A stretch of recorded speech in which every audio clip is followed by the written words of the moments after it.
the movers and shakers in the startup universe. If you're not having fun doing it, you don't really love it, you're going to give up. The dreamers and doers. You got to visualize where you're headed and be very clear about it. The money and the meaning. Do what's necessary. Do what it takes, no matter what it is, and try not to hurt anybody along the way. Entrepreneurs pave the way to the future of industry. Startup, technology, innovation. Plug in and turn on. Entrepreneur KC, your voice for entrepreneurship in the Silicon Prairie. But looking back, it was one of the best decisions I ever made. With your host, Jason Grill. Hello, Kansas City, and welcome to the Entrepreneur KC Show. I'm your host, Jason Grill. Thanks for joining us today. Always great to have you back in Grill Nation. Hashtag Grill Nation for all those who are on Twitter. Great show today, and really have had a lot of fun on our last few episodes. We've had some great thought leaders and entrepreneurs, business folk, Kansas City leaders. And today is no different, to say the least. We have a really cool all-star crew today coming on the show. The first guest today will be a good friend of mine who is a native Kansas City and kind of went out to California for a while and has been very successful back in Kansas City and throughout the region with a medical distribution company. And he has a really cool entrepreneurial story and probably has a lot of great things to tell us along his journey. He's been very successful. We're around the same age. And we've got to be friends over the last few years, and just a great guy. His name's Josh Evans, former president at Evans Medical Distribution, and a great entrepreneur and businessman. So he'll be on the show in the first segment. In the second segment, we will have Anna Lamping from SelectQuote Careers, SelectQuote Senior, and SelectQuote Auto and Home. They are growing like crazy over there in Leawood, SelectQuote Benefit Solutions and SelectQuote Senior. They're having a lot of big events coming up here, hiring over 225 new people this summer with salaries up to $100,000 for first-year associates. Wanted to have her on the show to talk about that company's growth, what they do, how they can provide choice in the health and insurance-related fields. And Anna Lamping, who is a communication specialist at SelectQuote Senior and SelectQuote Auto and Home, will be on the show in the second segment to talk about the new job growth and what it means to Kansas City and how to connect with them. In our third segment today, we will have a very special guest. We will have former U.S. Senator Blanche Lincoln calling into the show from Washington, D.C. She was the youngest female ever elected to the U.S. Senate. When she was 38 years old, she was in the House as well. She served in that capacity till 2010. She now is the chair of the Small Business for Central Regulations, which is connected to the NFIB. Very interesting story. I want to get into her about her experience in Washington, D.C. in the U.S. Senate and talk to her about what she's working on now, because as we know, regulations both on the federal and the state level are kind of a real burden on young companies and small businesses throughout the country, and especially in our area. And so really want to talk to her about politics, talk to her about her experience in the U.S. Senate, and then really get into some ideas and things that we could do as a country and as a state potentially to help out small businesses with less regulations or sensible regulations. And then in our final segment, we will have, and I hope I pronounced this right, Konrad Wolinski, who is the CEO of Speak, which is a really cool new conference call tool. He also has written for Forbes, Fast Company. He is a really strong entrepreneur, worked for a venture capital firm in San Francisco, and honored to have him on the show. He was connected to me through Influence & Co. and Ryan O'Connell, and so he will be in our last segment today. So 4 guests, packed show, and as always, you can find all of our shows on KMBZ.com. There's a podcast link for Entrepreneur KC on the right side of the web page at KMBZ.com, and you can connect with me, Jason Grill, at Jason Grill on Twitter and at Entrepreneur KC on Twitter as well. Without further ado, let's get started. Josh Evans, welcome to the studio, buddy. How are you?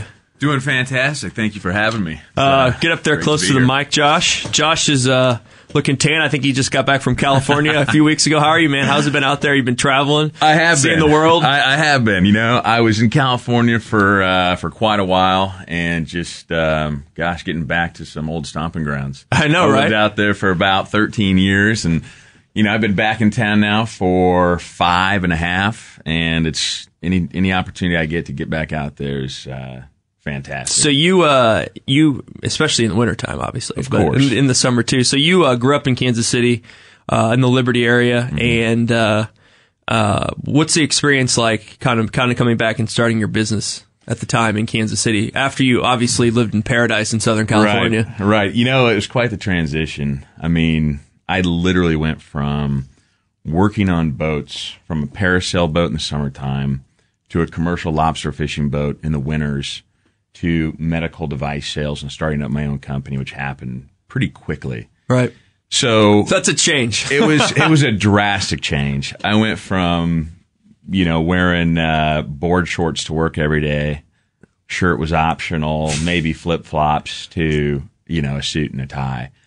And it was just a completely different lifestyle. Mm-hmm. But a good friend of mine out there, he was my roommate at the time, he has a brother that was the president of a small orthopedic implant company out of Utah. Right. So when he would come into town and we'd shoot the breeze, and I was, again, just this guy on the beach pretty much, and certainly looked the part, so I don't think he took me too seriously. But I always would put that bug in his ear and say, look, Craig, if you ever have the opportunity, I'd love to learn the medical device industry and sell for you. Mm-hmm. I think if you teach me what I need to know to be successful, I'll be your guy. I can get out there, work hard for you, and sell. It's time for me to, make a move here. I wasn't getting any younger. And if I would have stayed on the boats, 20, 30 years from now, I'd still be on the beach with not a lot to show for it. That's a good retirement plan, though. It is a good, yeah, that's right. So this is all part of that plan. But so anyway, he eventually, after it was probably 6 months to a year maybe of pestering him to give me the opportunity, he finally said, look, if you just leave me alone, I'll hire you. So he, I said, that's all it takes. And he did. He gave me the opportunity. So I left Newport Beach and went out to Utah to train for about 3 months on cadavers and anatomy, and with surgeons that would walk through procedures with you in anatomy, implants, the foot and ankle bag that we sold at the time. And it was just fascinating to me. Mm-hmm. I really felt like I was finding my knack for something that I enjoyed, and it was interesting. So I picked it up pretty quick. And the deal was I was going to go back to Newport Beach and be a direct representative of this company, OrthoPro.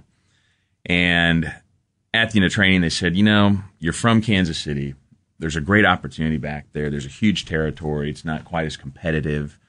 If you're willing to go back there, we'll give you Kansas, we'll give you Missouri, we'll give you Nebraska, which obviously is a very large territory for one lone rep, right? That's fresh off the boat, so to speak, in the industry. So, I didn't really want to do that at the time. I was having a good time in Southern California. Wasn't really ready to move back, so I talked to some guys in the industry, told them my situation. And they suggested, hey, if they really want you back in Kansas City, let them know that you want to start your own distributorship after a year of being out there proving yourself, and you want to have the opportunity to pick up competing lines and really grow my own business, which made sense. And so the next time they told me they wanted me out in Kansas City, I threw that on the table, and they agreed to it. So came back to Kansas City, and literally started knocking on doors, which coming back to Kansas City, back to my home turf, was certainly, there had advantages there. Yeah. I didn't have in Southern California. Right. You knew probably some doctors. I knew some doctors back here. Yeah, absolutely. Coming from Liberty, which was a very small town at the time, I knew a handful of physicians up there, and it just kind of branched out from Liberty. And you started doing this, and then you kind of built a team. Built a team, yeah. As we grew, I got to a point where if I was going to continue the rate of growth that we were seeing, I had to start hiring other sales reps just to hang in there. I mean, logistically, I couldn't do it by myself. Yeah. And as luck would have it, and it really was, it wasn't a ton of foresight as maybe some people would tell you. There was some dumb luck involved. In the extremity market, which is certainly our market that we focus on, particularly foot and ankle, ended up becoming the fastest growing market in our industry. Mm-hmm. So it was just exploding. It still is today. So you were building these relationships with those doctors? We were building relationships with, yes, foot and ankle surgeons, some hand and wrist surgeons, and the innovative technology that was coming down the pipe at this particular time, was through the roof. There were so many small, innovative startup companies that needed a distributor, mm-hmm. who, of course, was me, that was focused on foot and ankle, or hand and wrist. And so I was positioned in a very favorable spot to become that distributor that solely focused on extremity. Mm-hmm. And so as we grew, more and more of these small startup companies would call up and say, hey, would you be interested in bringing our implant or our product to market? And of course, we were more than happy to do so. And we picked up some outstanding lines along the way and grew the business. We were in Nebraska, Kansas, Missouri, parts of Iowa. When it was all said and done, we had 8 employees, and ended up having a big competitor of ours come in and acquire 2 of the manufacturers that we sold for, which ended up being about half of Evan's medical business. Mm-hmm. And then they came in and said, we want to buy you out as well. And that's a tough decision, obviously, a lot of entrepreneurs face every day. And, I'll say this, I remember talking to you about that time. It wasn't easy. Right. But at some point you need to think, can I keep these people employed and Sure. then also make a little money that I can save up and absolutely and build for the future? Absolutely. There was a lot of variables at play. Number one for me was making sure that my sales force, my team, had an opportunity if they wanted it with this larger company. That was number one. Number two was just looking at the industry overall as a whole. It's getting harder for small independent distributors to survive some of the big contracts at the bigger hospitals locally and nationally. So it just made sense at the time. It kind of came down to an offer I just couldn't say no to. Mm-hmm. And now I've got this great opportunity learning the corporate side of things with the company. It's like we were at the Chiefs the other day. We got about a minute and a half left, Josh. And sure. I was over there I met the president of the Chiefs, and he was at the NFL for a while. Okay. Just hearing him talk about the difference between working at the NFL, where you're like, if you move out of your path and do anything different Sure. from a huge corporation level, and then running a team, how different it is. Oh, and that's sure. probably the same with you now that you're in kind of more of the corporate atmosphere. I mean, you're not really a corporate guy. You're an entrepreneur, but yeah, it's gotta be interesting for you. It is interesting. It's a learning experience, and the more I can learn the ins and outs of this industry and all perspectives of it, the more successful, we'll become. Down the road, right? That's right. Well, Josh, congrats on all your success. Josh Evans, who was founded the Evans Medical Group and now is a successful entrepreneur. You could say that he's sold a business and has helped employees throughout the way who are all hopefully happy and Sure. and healthy and doing well. And he came out of Kansas City, and you're back in Kansas City now, and that's great to hear because we want more strong entrepreneurs in Kansas City. Well, I appreciate it, and it's great to be back. And thank you so much. And for I can't wait to go to California with you, Southern California. Let's hit the beach, man. You say when, buddy? I can't wait. Let's do it. I'm looking forward to it. You won't want to come back. You're probably right. Josh Evans, thanks for coming on the show. We'll be right back on the Entrepreneur KC Show.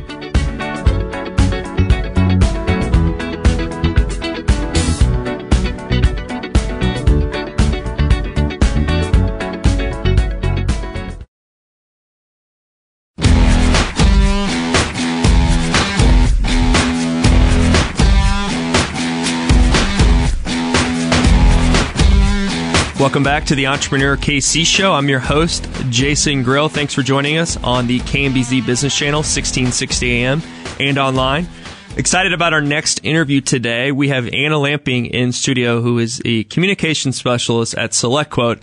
Guys, if you don't know about SelectQuote, they are hiring like crazy and growing as a company. One of our fine Kansas City success stories when it comes to business growth and creating jobs in the Kansas City regional area. They're an established leader in building and operating insurance exchanges for auto and home, term life, and Medicare insurance products. Anna, how are you today? I'm doing well. How are you? I'm doing great. Thank you very much. Great to have you in the studio. Tell us a little bit about what you do at SelectQuote and about the recent growth of the company. Sure. I'm involved in the HR department and onboarding, as well as communication opportunities, such as being here on the show today. Really, I have a hand in growth of SelectQuote as a company here in the KC office. Tell us about that office. You guys just had a groundbreaking, or not a groundbreaking, a ribbon cutting. At the offices. And you also, you had a lot of people attend, and you also had a career event there recently too. Sure. As part of our growth in Kansas City, we expanded into the building located at 2020 West 89th. It's right by state line. Right by state line. It's really easy to get to. And in doing so, we came together, a couple of our divisions, the auto and home division, in addition to the Medicare division, really came together in that building, and have also then added the life division. And due to all three divisions being together in one building, we had a wonderful ribbon cutting ceremony to celebrate that. But we really are proud of this building. It's a beautiful space. And I've been over there. It's nice. It is nice. And so we love to host recruiting events there. I think when job seekers can come to the space and see it, they really are impressed by what they see there and are encouraged to pursue opportunities. Yeah, it's not only a good location, but it's also kind of cool. You guys have fitness center, you have ping pong in there, arcade games. It's not like your typical office. No, and that's why I love when people can come. It's so friendly, and we really have kind of a work hard, play hard mentality. There's great opportunity to achieve successful careers, successful income potential, all these things. And in addition to that, we have a lot of fun.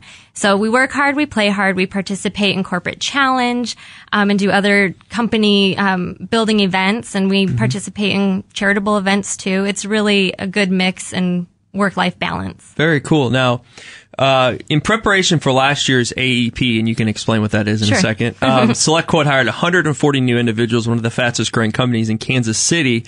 And you guys have plans to hire another, is it 225 employees? Yes. For AEP, which begins on October 15th. First of all, what is AEP, and how are you guys growing so fast? Sure.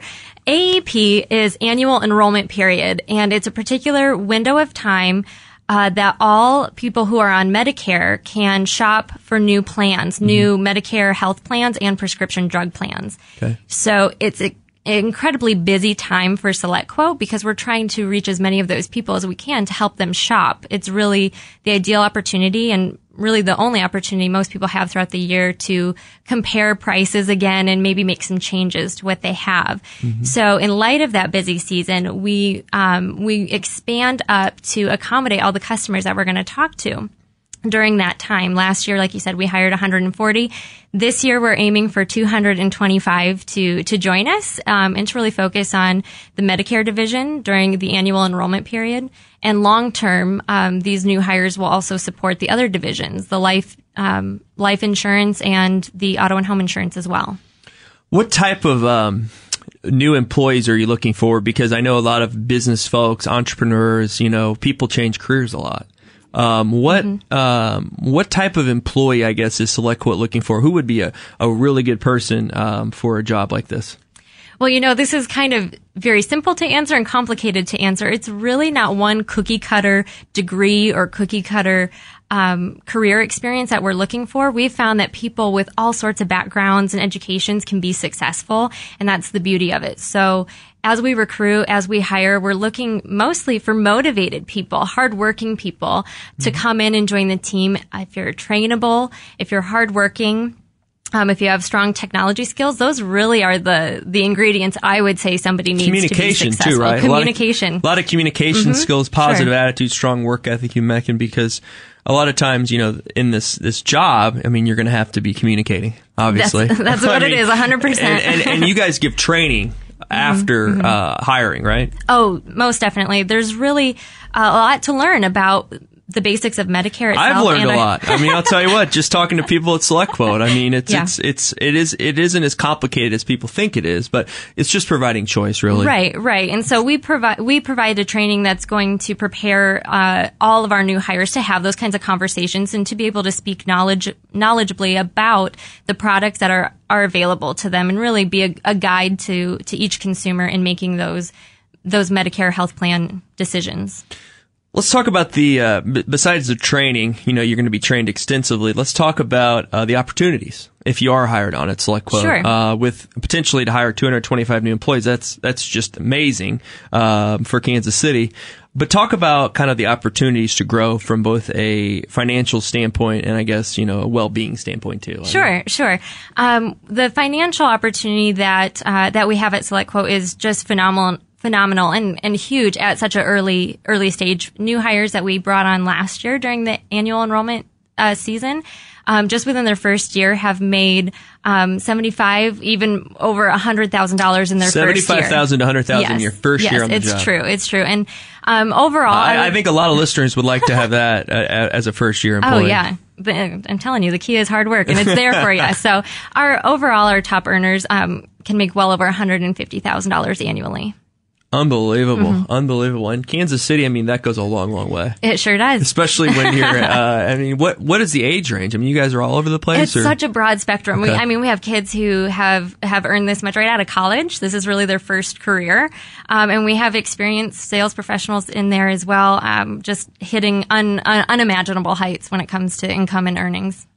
We're talking to Anna Lamping, who's the communications specialist at SelectQuote and very heavily involved in their big employee hiring spree going on right now. And you guys recently had an event last month or earlier this month. You're also going to be having another event in July coming That's up. right. So tell us a little bit about that and what that entails. Sure.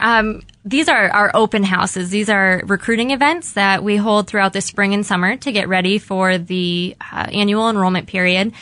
These are really my favorite events that we hold at our office. It's a great opportunity for job seekers to come to our office, see the space, and talk with current employees, get a feel for the company and the culture and the job as well.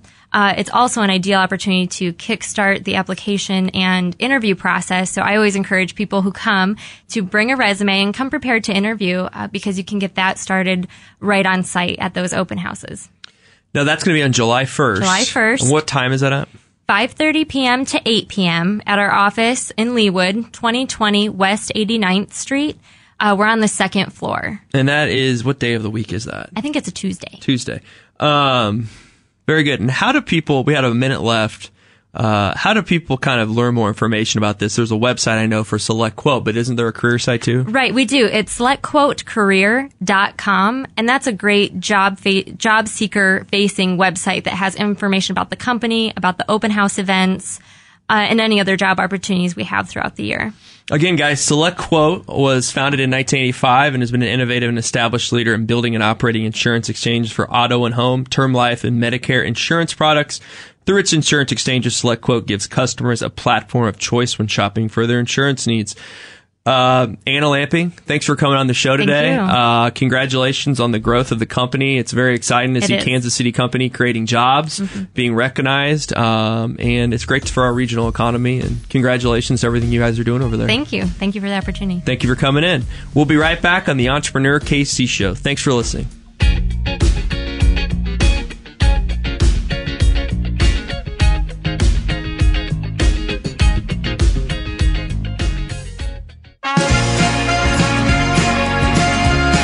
Welcome back to the Entrepreneur KC Show. I'm your host, Jason Grill. Thanks for joining us on the KMBC Business Channel, 1660 AM and online. Great pleasure today to have in our third segment a former U.S. Senator from the great state of Arkansas. She was the youngest woman ever elected to the United States Senate at the age of 38, a milestone that still exists today, and was connected to her through a great friend of mine in Jefferson City. We have Senator Blanche Lincoln on the line, who is now the chair of the Small Business for Sensible Regulation, something that every small business owner, young company, entrepreneur loves to hear. Senator Lincoln, great to have you on the show today. Oh, thanks, Jason. I'm delighted to be with you, and obviously to be visiting with your listeners that are close to my home state of Arkansas, and really to be talking about something that I think is absolutely critical to this nation. It is the support necessary for our entrepreneurs and independent contractors and small businesses, because they are the lifeblood of putting our economy back on track. So, Senator Lincoln, let's get started. As a former, a recovering politician myself, very interested in kind of learning about, what it was like being in the U.S. House, and obviously as a young U.S. senator, and what that experience was like at a time where, I'm a moderate, I'm a conservative Democrat. I know that you and I probably share a lot of the same ideals. That's why I wanted to have you on today. But what was that experience like in Washington, D.C., coming from Arkansas? And give our listeners a little taste of that and about your background and how you got there. Sure. Well, I think the good Lord blessed me with a tremendous amount of naivety, and that's probably how I got there. I had been a former staffer on Capitol Hill. I have a degree in biology, and my intention was to come home to Little Rock and start nursing school. And I thought, well, I'll do something fun for a year and interesting, and I'll go explore my government, go explore Washington. And lo and behold, got here to Washington and realized how enamored I was with my government. The fact that over the years, this tremendous representative government had lasted and withstood the test of time. But you could also see that it was shifting and it was changing. It was changing to a government that was reactionary as opposed to proactive. It was not looking towards what's in the future. How do we solve problems today that might arise or at least help us in the future? It was just reacting to crisis. And that's what we're still doing, and it's so unfortunate. I come from a very dedicated American family. My dad was an infantryman in Korea, and we have tremendous respect for both government and servicemen and women and our communities and the involvement that has to be there. But you also can see that so much of politics has taken over. And that's why you see such paralysis in Washington, that you've got, I worked hard. I wanted to be on good committees because that's where the work got done. I've been a staffer, so I knew that, and I knew how important it was. But when you see how much politics has gotten into what goes on in Washington and what goes into elections, it's really sad, because it's created a paralysis on Capitol Hill. But a lot of people are seeing that, and they're realizing that they've got to get even more involved in what's going on. And that's one of the things that I've enjoyed since being out, is to be able to really be engaged in some of the issues that I think are critically important to this country and to the world, and for us as leaders in the global economy. And one of them is looking at the U.S. federal regulatory system. It's totally inefficient. It's overly complex. It's not operating as lawmakers intended it to. And for small businesses and entrepreneurs, navigating the federal regulations continues to be one of their biggest issues. The biggest problems that they have facing these small business owners and entrepreneurs, manufacturers in the U.S., something we want to see a resurgence of. And we've got a great opportunity with this discovery of the natural gas and the shale plays and what have you. But, they always point to the complexity, the volume, the cost of all of these new regulations. And there's data that supports that, data from the U.S. government itself. So this is a great opportunity, and I feel blessed to have served my great state of Arkansas and my family and friends there. It was an honor and a privilege. And now, there's still an opportunity for many of us to do some of the things that, we felt so passionate about then, and that is working on, like you said, as a moderate Democrat, looking for consensus. Right. Bipartisanship. That's so important. That's exactly right. It's bipartisanship. It's not compromising your principles. It's going to your colleagues across the aisle and saying, what do we agree on? Where is there consensus? We'll start from that point of agreement and then work out. And as we work out, what can I accept that you want that, wasn't on my list? and what can you accept of the things that are on my list. And as you build out from that consensus, you'll get to boundaries.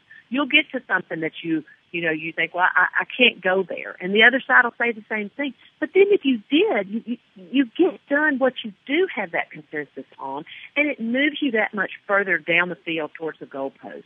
And we haven't done that with the regulatory system reform that needs to happen in this country. And one of the you got some good bipartisan efforts, but we need to make it happen. And that's true. That's true. We're talking to former Senator, U.S. Senator Blanche Lincoln, now the chair of the Small Business for Sensible Regulations group. You mentioned how, small businesses, and I've termed this with the people at the Kauffman Foundation here in Kansas City. We talk about small business a lot, but it's also about young companies under the 5 years. I mean, they're creating a lot of jobs. 2/3 of the net new jobs annually come from small businesses, 50% of annual GDP. And from what I've read through your work, we have 739 federal regulations affecting small businesses, and 74% of small business owners believe that businesses and consumers are overregulated. And one of the things that we talk about in the entrepreneurial world is, on a state level, obviously, is looking at studies that show that almost every entrepreneur, if you go to any city in this country, tech entrepreneur, product entrepreneur, manufacturer, maker, it always comes down to, red tape or regulations is one of the top 5 reasons why they think they can't be as successful as quickly. Now, obviously, some of those have to deal with registration type stuff in different states, but at the same time, there's just so many regulations. How have you found? I mean, this isn't really this is a nonpartisan issue if you look at it, in my opinion. What has it been like on Capitol Hill, and with what you're doing now with this group?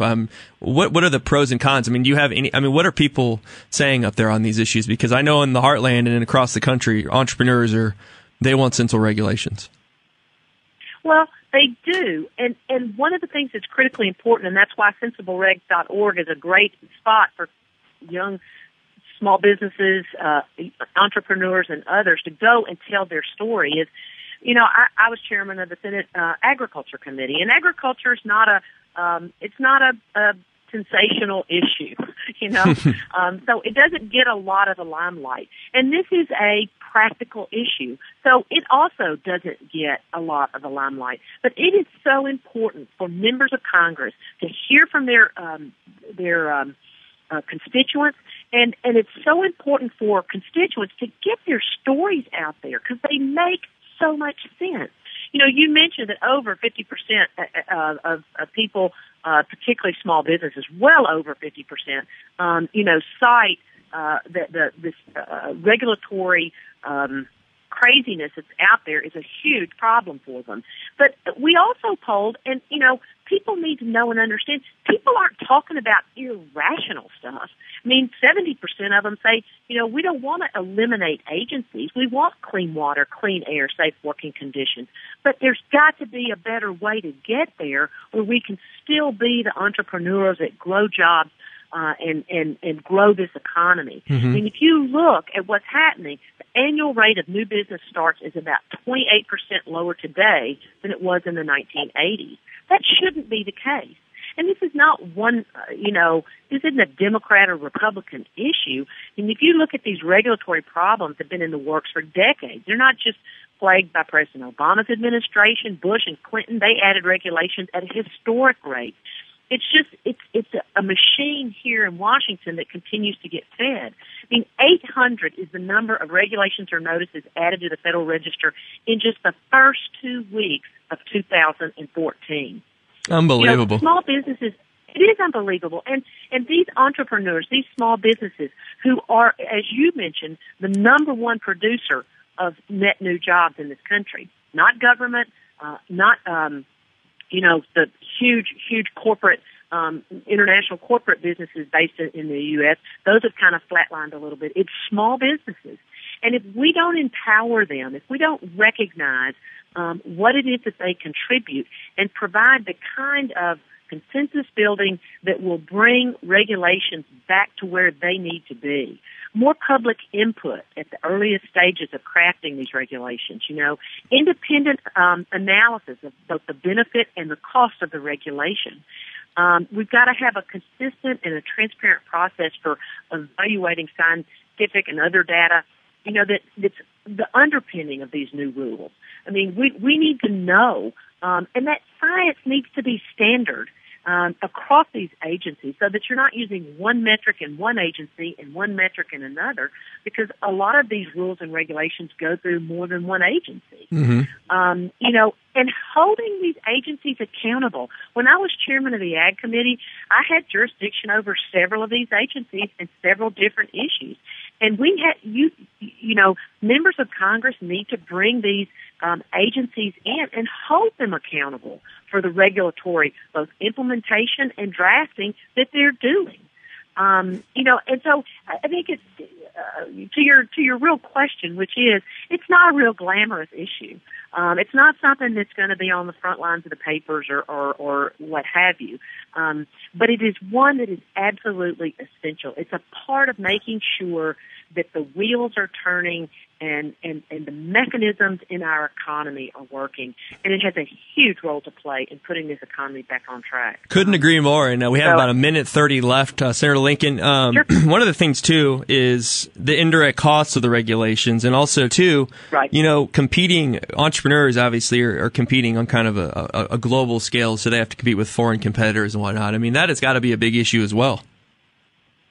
Oh, absolutely. And you're talking about indirect costs. Businesses are mired in uncertainty. So it may not be that a regulation comes out, but that there's a proposed regulation and it's out there being talked about for 10 years. If you're a business and you want to use your precious resources, both time and money, trying to grow that business and to grow those jobs, you don't know whether to make that investment, to take those precious resources and expand your business or update something, because you don't even know if it's going to become law. And if the path is any indication, it's going to take 3 to 4 to 5 years. A business has to kind of have an idea of when they're going to be able to recoup that investment. And if you're going to have to put all that time and money into an unknown in terms of regulations, and even in some of the stories where you find that businesses will do it trying to make sure that they're going to, be able to meet a regulation, and then all of a sudden it comes out and it's completely different from what, it initially might have been. Right. It just leaves so many fewer resources to invest in their businesses. Senator Lincoln, we're running out of time. I could talk to you all day long. Thank you very much for your time today on the show. Small Business for Sensible Regulations. Where can we find you on the internet? Absolutely. SensibleRegs.org. Please encourage your listeners to go to that website. Tell their story, because it's their stories, not me, that people want to hear, and particularly who elected officials need to hear. The complicated regulations that are coming out that are inefficient, they're overly complex, and they're not operating as they should. We want to make sure that the voice of these small businesses and entrepreneurs is heard by Congress so that they can come together, find that consensus, and get us back on track, operating as we should. Completely agree. Well, thank you very much, Senator Lincoln, for coming on the show, and we'll connect with you again soon. Have a great day. Thanks, Jason. Thank you. We'll be right back on the Entrepreneur KC Show.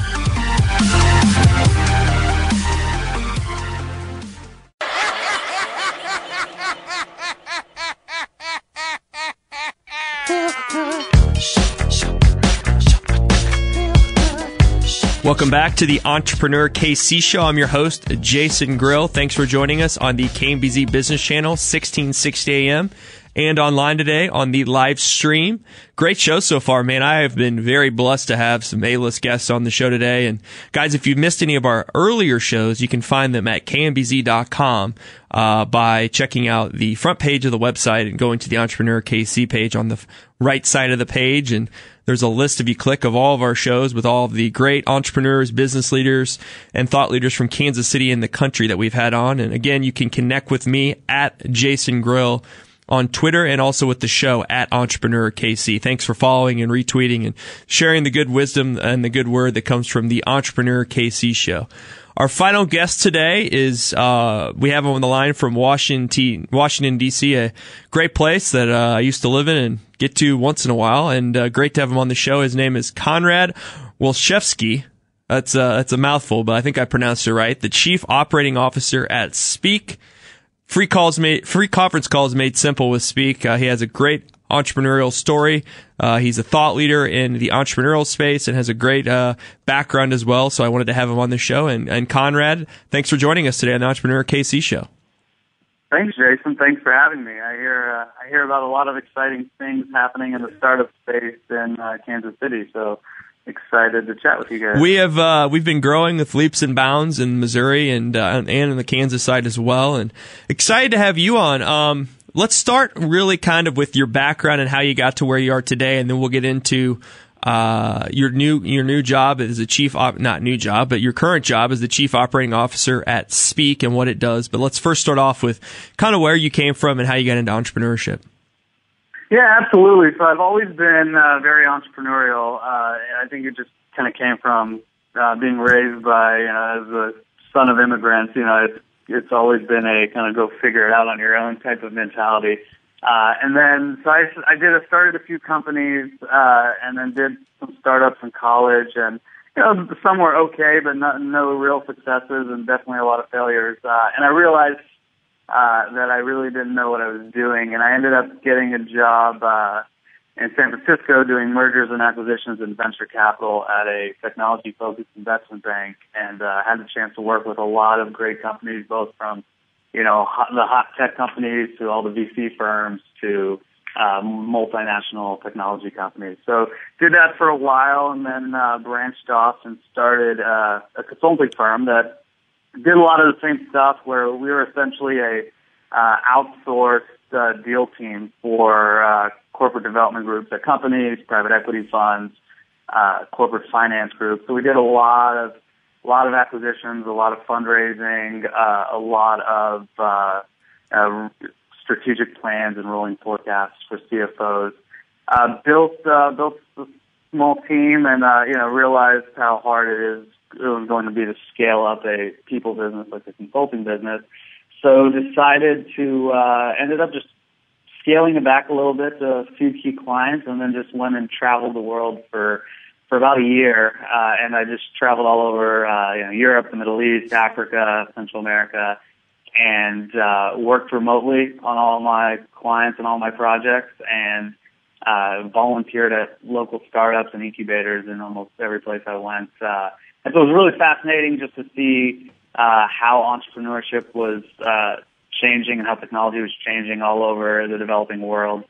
And then I was in D.C. temporarily, and right when John Bracken and Danny Boyce were getting Speak started, just a couple months in, and they pulled me in to run all the operations and business development and fundraising aspects, and just given my experience of traveling and working remotely, I just saw there was such a huge opportunity in really reinventing the communication space. It's one that hasn't really changed that much for the better in a long time. It's dominated by a lot of old school telecom providers, and then even companies like Skype are now kind of dinosaurs. So I thought it was a great idea and a great product vision, and a gigantic market. So decided to put my world travels on hold and grow Speak. That's awesome. We're talking to Conrad Volcheski, who is the Chief Operating Officer at Speak. That's SPEEK. You can find more information about them at speek.com, speak.com. Let's kind of get into the company. So tell me about, why is Speak so different than what we're used to? I mean, why is it the best free conference call service around? Yeah, absolutely. So I'm sure you've been on a lot of conference calls. It's pretty much every week, every other week. With your clients. I'm a consultant now, man. It's like I almost like going to their office now and doing it face to face because I just get sick of being on the conference calls. To be honest with you. It's a pain. You're digging around for a dial-in and pin. If you're on the mobile phone, it's even more annoying to dial in. And then when you're on the call, you don't know who's on the line. You don't know who's talking. You can't do any other basic collaboration. So what we do is we transform that notion of a dial-in and pin to a personal link. So speak.com/Conrad. So it's personal, it's memorable, it's always dedicated to you. And you simply click the link, and if you click the link, we call you, and you also have the option to go voice over IP right in the browser. And so, it's literally 1 or 2 clicks and you're on the call. And we also have mobile apps on almost every device out there. So it's super simple that if you're driving down the road and you have to join a conference call, you're no longer swerving off to the shoulder trying to memorize the PIN and from your calendar and going back to the dialer. And you just click one button and you're on the call. And once you're on the call, whether you're on the website or on the mobile apps, you have a visual interface. So you have pictures and you can see every single person who's on the line. You can see who's talking. They light up. As the call host, you can mute people that have background noise. You can kick people off the call that piss you off and you don't want them to be on the call anymore. You can add callers if someone's running late and you just want to hurry them up and dial them in directly. You can do that. You can share files, record calls. All these basic controls that really mimic what you would want out of a conference calling solution. So they just try to make it first simple and easy to join, and then second let you control your call so you have better meetings. That sounds great. Speak.com. You guys were Wall Street Journal's top 25 startups of the year, Entrepreneur Magazine's 100 most brilliant companies for 2013, and PC Mag's 100 top websites of 2013. Conrad, that's some great public relations right there. That's some great notoriety. Those are magazines that people want to be in. It is, it's industry, like I said earlier, hasn't changed in so long, and nearly every business professional uses it, right? So it's one of those things that I think some people don't even realize how bad it is because they're forced to deal with it. And so now that we came with a friendlier, simpler, more SaaS-based approach to this space, people have really identified with it. User growth has picked up significantly, and we just people love it and people share it, and like you said, we've received some notable press and have been able to bring on some really great investors and advocates. Conrad, tell me about what 1776 is doing in D.C. I used to be an intern in the White House back in the day. I'm in my mid-30s now almost, but I worked in Washington, was there a few weeks ago, kind of up in the Vernon Square area, kind of close to the White House, seeing how that area has changed, Logan Circle area has changed. And, I believe 1776 is close to the White House. What is that like at that accelerator there? And is it an accelerator or is it an incubator? I guess I should ask you that question first. Yeah, I mean, it's more of they do a lot of things. So it's an incubator. They're launching a fund. It's a co-working space. So they do a lot, but it's really exciting what they're doing. I try to work there once a week, and I'm a mentor and advisor at 1776, and so I'm pretty familiar with what's going on. And I love what they're doing, and the philosophy is that if you look at our lives as consumers over the last 10, 20 years, it's gotten really freaking cool, right? Like the things you can do now, you wouldn't even imagine 20 years ago, right? Anywhere from the way you use, your iPhone or the Facebook or Twitter or anything you do in your normal consumer life, it's gotten really cool. But when you look at your life as a citizen, that thing really hasn't. That life hasn't really changed in decades. And so what 1776 is trying to do is trying to bridge the gap, with all these hot, innovative, really cool technology companies and technology solutions, and the government, which, the government used to be an early adopter and a big advocate for moving the needle forward with technology, but lately has just become out of date and,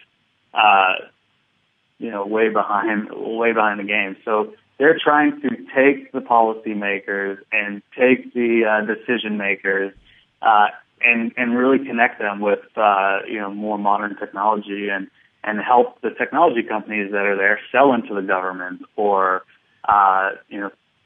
do some,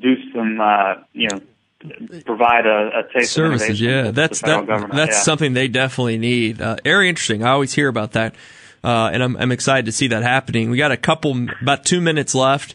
Conrad, tell me about, you've been published in Forbes. Obviously, that's a great thing, and in Fast Company. But one of the articles you wrote in Forbes was how to travel the world without quitting your job. Talk to us a little bit about that, because you seem to do it pretty well. Yeah, absolutely. So, I have a travel blog called worldadventureproject.com.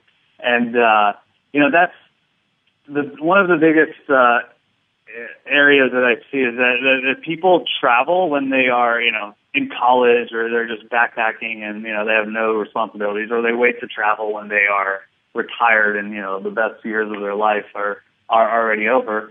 And I think it's a very important aspect of life to travel and see a lot of different places throughout your life. It's a great learning opportunity, and it doesn't have to impact your career. I love what I do. I always want to, either work at innovative companies or build companies, and so I wanted to see the world, but I also wanted to, keep doing what I was doing. So. I think if you're, nowadays with technology, it's extremely easy. As long as you have internet and a mobile phone, and a laptop, you can pretty much do anything from anywhere. There's tools like Speak. There's great collaboration tools, and really any meeting can be transformed into a conference call and a screen share, and that's really all you need. As long as you make yourself available. U.S. hours or whatever market you're working in, and you're reliable and you get your work done. It really can open up a lot of doors. I wrote several posts about some of the tools I really recommend to help you collaborate while working remotely, and I highly recommend it. Very cool. Well, Conrad, thanks for coming on the show today. Conrad Volchevsky, the CEO of Speak. Free conference calls made simple. You can check them out at speak.com. One thing I will say in our last 30 seconds, I've looked at your list of countries you've traveled to. It's amazing. I would say the only one that isn't on there that I would recommend would be somewhere in Asia. Got to check out Hong Kong one of these days, my man. Yeah, or go to Thailand and go to the beaches in Thailand. You're absolutely right. And I was actually going to spend 6 months in Southeast Asia and East Asia. And that got derailed as Speak really started taking off.